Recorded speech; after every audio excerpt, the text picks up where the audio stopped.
नमस्कार, निलिमा चॅनलवर आपलं मनपूर्वक स्वागत आहे। आज दीपपूजनासाठी खास एक रेसिपी करूया, कणकेचे गोडाचे दिवे। पण ही रेसिपी मी थोडीशी इनोव्हेटिव्ह करणार आहे। यामध्ये आपण थोडंसं स्टफिंग करणार आहोत। तर प्रथम आपल्याला जी कणिक भिजवायची आहे ती आपल्या नेहमीच्या गुळाच्या आपण जे नेहमी दिवे करतो तशीच कणिक भिजवून घ्यायची आहे। कणिक इथे मी 125 ग्रॅम घेतलेली आहे। गुळ 60 ते 65 ग्रॅम आहे। अर्ध भांड पाणी घेतलंय आणि साजूक तूप 20 ग्रॅम एक मोठा चमचा भरून असं हे साजूक तूप घेतलेलं आहे। प्रथम आपण गुळामध्ये पाणी घालून ठेवूया। गुळ जर का किसून घेतला तर तो लवकर भिजेल। मी अगदी बारीक चिरून घेतलेला आहे। अगदी पूर्ण अर्ध भांड पाणी मी घातलेलं नाहीये, थोडं गुळ बुडेपर्यंत पाणी घातलंय। नंतर आपल्याला ते गुळाचं पाणी जर का पुरलं नाही तर आपल्याला हे साधं पाणी घालता येईल, पण गुळाचं पाणी शिल्लक राहायला नको म्हणून मी थोडंसं पाणी घातलेलं आहे आणि थोडं शिल्लक ठेवलेलं आहे। आता हा गुळ चांगला भिजू दे, तोपर्यंत आपण या दिव्यांमध्ये स्टफिंग करण्यासाठी काय घेतलेलं आहे ते पाहूया। स्टफिंगसाठी मी इथे ओला नारळ घेतलेला आहे, वजनी 100 ग्रॅम। नारळ खरबडून घेतलेला आहे।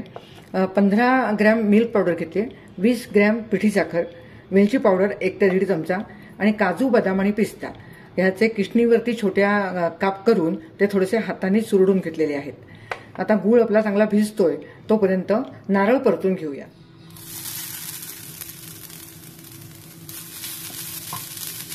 नारळ एक 4-5 मिनिटं परतून घ्यायचा। थोडासा त्याचा रंग बदलला पाहिजे आणि ओलसरपणा थोडा कमी व्हायला पाहिजे, म्हणजे मग हे सारण जरा 1-2 दिवस चांगलं राहतं।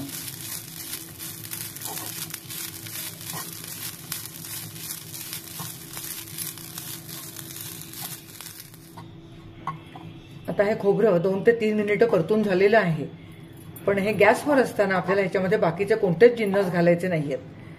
हा जो परतलेला नारळ आहे, खोबरं जे आहे ते आपल्याला अगदी व्यवस्थित पूर्ण गार करून घ्यायचं आहे आणि मग त्यामध्ये आपण जे बाकीचं साहित्य घेतलेलं आहे सारणासाठी ते त्याच्यामध्ये मिक्स करायचं आहे। आता हे खोबरं चांगलं थंड करून घेऊया। गॅस बंद करते। खोबरं थंड होतंय तोपर्यंत आपण ही कणिक भिजवून घेऊया। आता गूळ पूर्ण विरघळलेला आहे। बाउलमध्ये कणिक घेते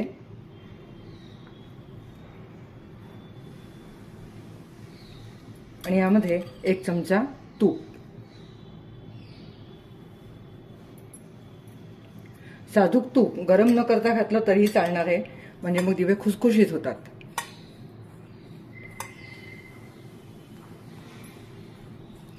थोडंसं अगदी किंचित मिठाचा दाणा आणि हे तूप चांगलं कणकेला चोळून घ्यायचं।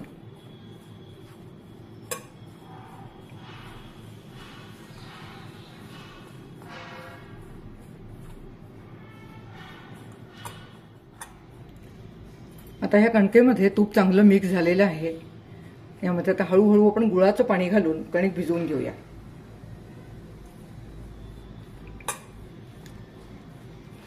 असे दिवे करण्याची पद्धत आपली पारंपरिक आहे, पण आपण काहीतरी थोडंसं इनोव्हेटिव्ह करायचं म्हणून मी ह्यावेळेला हे दिवे आपल्याला स्टफिंगचे करून दाखवते।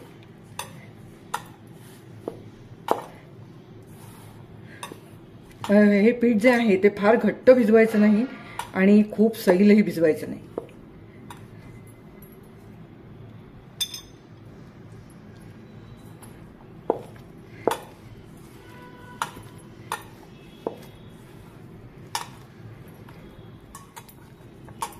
पीठ आपल्याला पाहिजे तेवढं घट्ट भिजवून झालेलं आहे।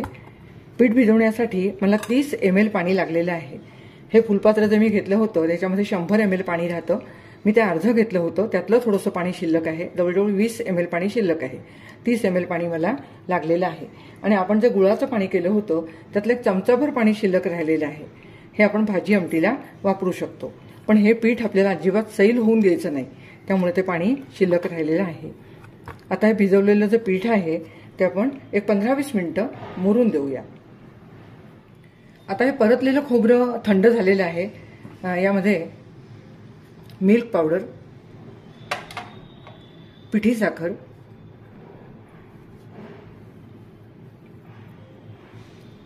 चार चमचे पिठी साखर घेतली होती, त्यातली मी 1 चमचा कमी केलेली आहे। तुम्ही तुमच्या आवडीप्रमाणे गोड करा।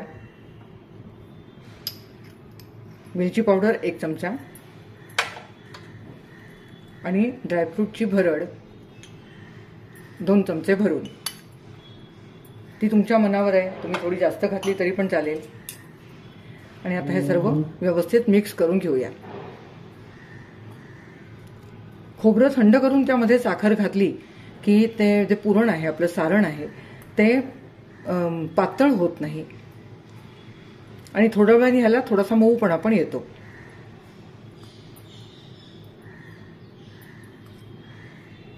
हे तर सर्व व्यवस्थित मिक्स करून घेते. आता हे सारण व्यवस्थित मिक्स करून घेतलं. थोडीशी मी ह्याची चव बघितली, थोडीशी साखर कमी वाटली, म्हणून मी जी ही थोडीशी साखर शिल्लक ठेवलेली आहे ती पण मी घालते आहे.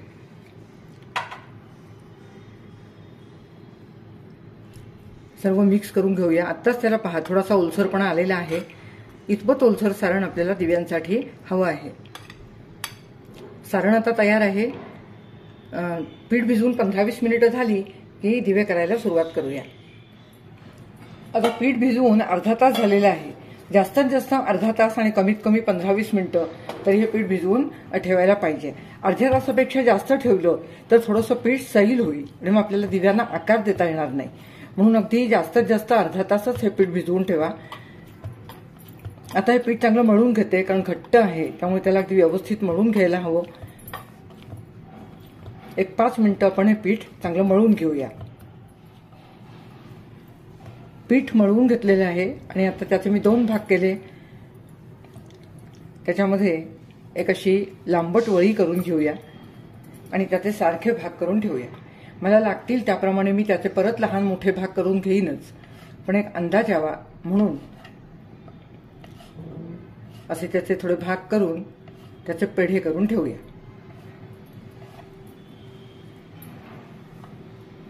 आता हे सर्व केलेले जे भाग आहेत ते मी एका पडघ्यात ठेवलेले आहेत. आधी एका भागाचे करून घेतलेले आहेत मी, त्यामध्येच हे ठेवते आणि त्यावरती घट्ट पिळलेला एक रुमाल, कारण हे पीठ थोडंसं घट्टसर आहे, ते हवा लागून आणखीन थोडंसं कडक होईल, तर आपल्याला मऊसर राहायला हवे हे गोळे, म्हणून त्याच्यावरती असा एक घट्ट पिळलेला रुमाल ठेवलेला आहे. आज करूया थोडेसे वेगळ्या प्रकारचे दिवे. नेहमीच आपण आपले पारंपरिक दिवे तर करतोच, ते छानच होतात, पण थोडासा त्याच्यात बदल म्हणून आज मी सारण भरून गुलाबाचे दिवे करणार आहे. त्यासाठी मी इथे 2 ह्या लाट्या घेतलेल्या आहेत. मध्यम आकाराच्या लाट्या घ्यायच्या आणि लाटून घ्यायच्या. पुरीच्या आकाराच्या ह्या आपण लाटून घेऊया.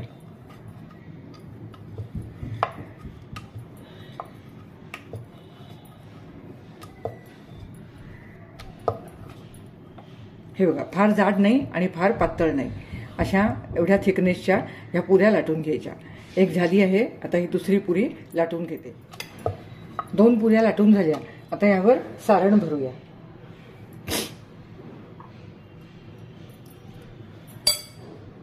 सारण असं थोडंसं हाताने उभट आकार द्यायचा, त्याला असा थोडंसं उभट करायचं. सारण थोडंसं ओलसर आहे त्यामुळे आपण त्याला थोडासा असा आकार देऊ शकतो. आता यावर ही दुसरी पारी ठेवते. अगदी अलगद ठेवायची आणि हा आकार असाच राहून द्यायचा.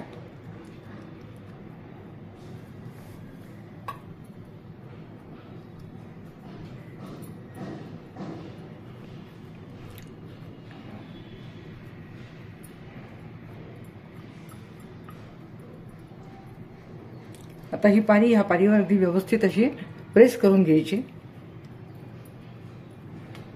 आणि सुरीने ह्याचे आधी समोरासमोर आणि नंतर त्याच्यामध्ये असे एकूण आपल्याला 8 भाग करून घ्यायचे.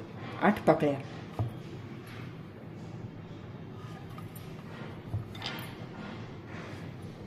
परत ह्याच्यामध्ये 2 भाग. तुम्ही 10 करू शकता, 12 पाकळ्या करू शकता. जेवढ्या पाकळ्या करू तेवढं ते फूल छान दिसेल. आता एक एक पाकळी उचलून इथे आपल्याला अशी लावून घ्यायची आहे.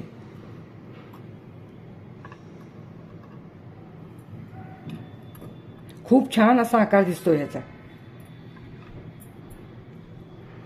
अर्धपूर्ण झाल्यानंतर आपण हे उचलून घेऊ शकतो आणि उचलून सुद्धा आपल्याला ह्या पाकळ्या लावायला सोपं जातं.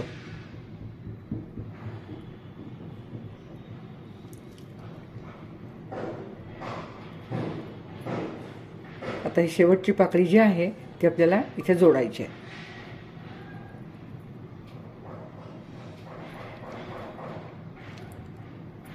थोडंसं असं फिरवून घ्यायचं म्हणजे पाकळ्या व्यवस्थित अगदी चिकटतील, व्यवस्थित सेट होतील. आणि आता हे झालं आपलं गुलाबाचं फूल. याच्या मधला जो कळ्याचा भाग आहे तो जर का थोडासा नंतर प्रेस केला तर यावरती फुलवात लावता येते आणि हा दिवा खूप छान दिसतो.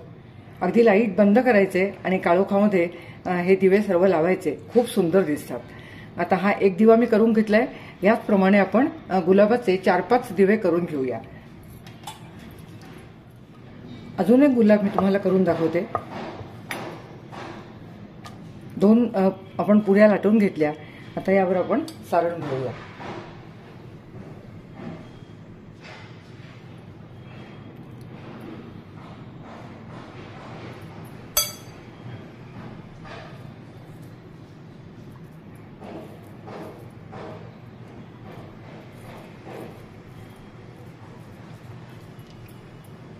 यावर ठेवूया ही दुसरी पारी.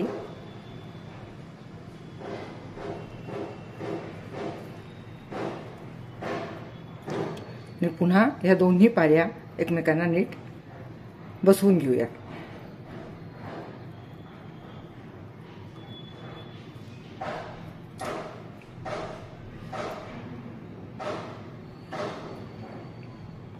आता ह्याच्यामध्ये मी 2 भाग करते अजून.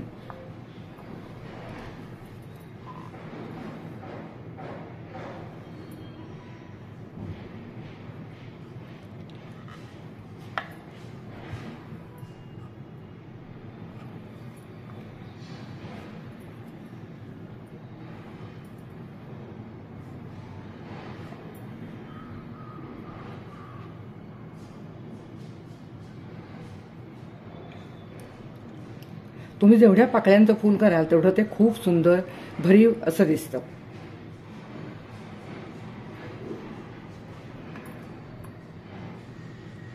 हे पहा, पाकळी उचलल्यानंतर थोडीशी तिरकी करायची आणि ती पहिल्या पाकळीला अशी थोडीशी दाबून घ्यायची. आता फूल आपण उचलून घेऊया आणि करूया.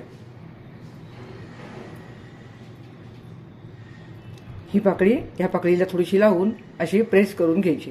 मध्येच एखादी पाकळी इथे गोलामध्ये चिकटवून घ्यायची.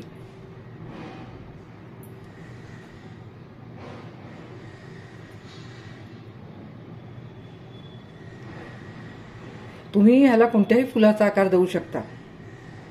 तुमच्या मनाने काहीतरी वेगळं इनोव्हेटिव्ह करू शकता. आणि आता हे पुन्हा सगळं असं थोडंसं फिरवून घ्यायचं फूल, म्हणजे पाकळ्या चांगल्या सेट होतात. नंतर थोडंसं फुलवून घ्यायचं. या पाकळ्या थोड्याशा अशा बाहेरच्या बाजूला उघडून घ्यायच्या, म्हणजे या फुलाला छान आकार दिसतो. आणि अशा प्रकारे इथे थोडंसं प्रेस करून फुलवातीला जागा करायची. अशा प्रकारे आपलं हे दुसरं फूल झालं. याप्रमाणे आता आपण 5-6 फुलं करून घेऊया. तर हे पहा, 5-6 गुलाबाची फुलं करून झाली.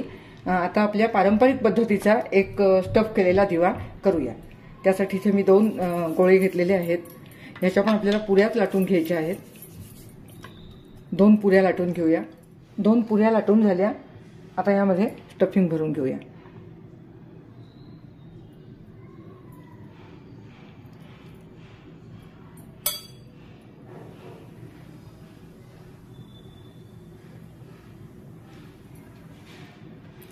त्यावर ही दुसरी पुरी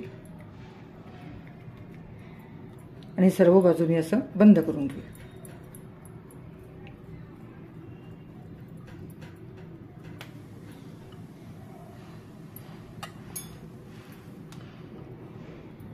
हातावर उचलून घेतलं. प्रथम फक्त मागच्या बाजूला इथे असं एक फोल्ड करून घ्यायचा आणि थोडंसं प्रेस करून घ्यायचं. आणि नंतर पुढच्या बाजूची इथे ज्योत करून घ्यायची.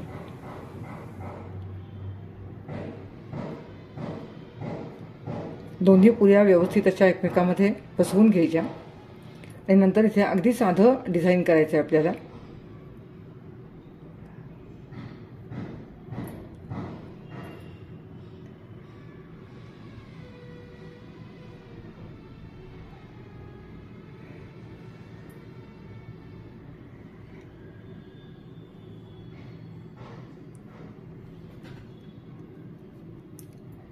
आणि असा हा दिव्याचा अगदी पणतीसारखा असा आकार येतो। आता अशा प्रकारे 2-3 दिवे करून घेऊया। तर पहा मंडळी, आता सर्व दिवे आपले करून झालेले आहेत। इडली पात्रामध्ये मी पाणी पण तापत ठेवलं आहे, पाणी तापलेलं आहे। आता हे दिवे आपण वाफवून घेऊया। पाणी उकळलेलं आहे। दिवे ठेवताना थोडासा गॅस बारीक केलेला आहे। त्यामध्ये ही चाळण ठेवूया, त्यामध्ये ठेवलेलं आहे केळीचं पान।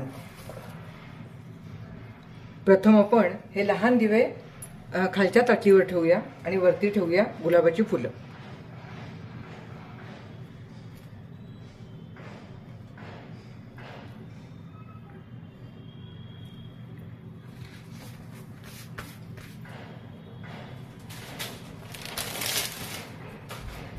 आता यावर ही दुसरी ताटली ठेवते।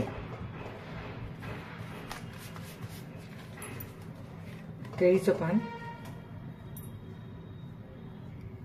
केळीच्या पानात उकडलेली वस्तू अगदी खूप चविष्ट लागते।